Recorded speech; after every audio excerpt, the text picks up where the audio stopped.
మగవాళ్ళ క్రికెట్కి మార్కెట్ విలువను బిల్డ్ చేశారు, అవకాశాలను సృష్టించి మార్కెట్ని క్రియేట్ చేసి పెట్టారు. అందుకే వాళ్ళది రిచ్ క్రికెట్ అయింది, చూసే వాళ్ళు పెరిగారు, స్పాన్సర్స్ కూడా భారీగా పెరిగారు. మొదటి నుంచి కూడా మన దేశంలో అమ్మాయిలకి ఇలా రెడీమేడ్గా ఏది దొరకదు. చాలా కాలం పెద్ద పెద్ద స్టేడియంస్లో కూడా ఉమెన్ క్రికెట్ ఆడేవాళ్ళు కాదు. అందుకే చాలా కాలం పాటు ఉమెన్ క్రికెట్ అంటే పూర్ క్రికెట్ అనేలాగా ఉండిపోయారు. So poor viewership, poor sponsorship, everything poor. అయినా సరే పట్టు వదలకుండా వాళ్ళ అవకాశాలను, వాళ్ళ మార్కెట్ను వాళ్ళే క్రియేట్ చేసుకున్నారు. ఉమెన్ క్రికెట్ అంటే ఫస్ట్ గుర్తొచ్చే పేరు మిథాలీ రాజ్.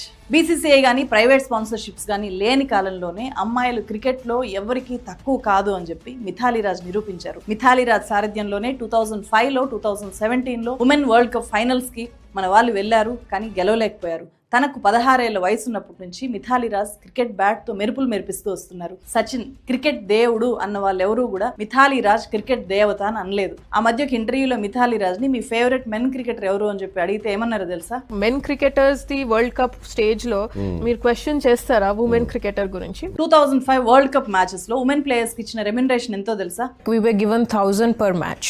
ఒక్కో మ్యాచ్ కి కేవలం 1000 రూపాయలు మాత్రమే, అంతే.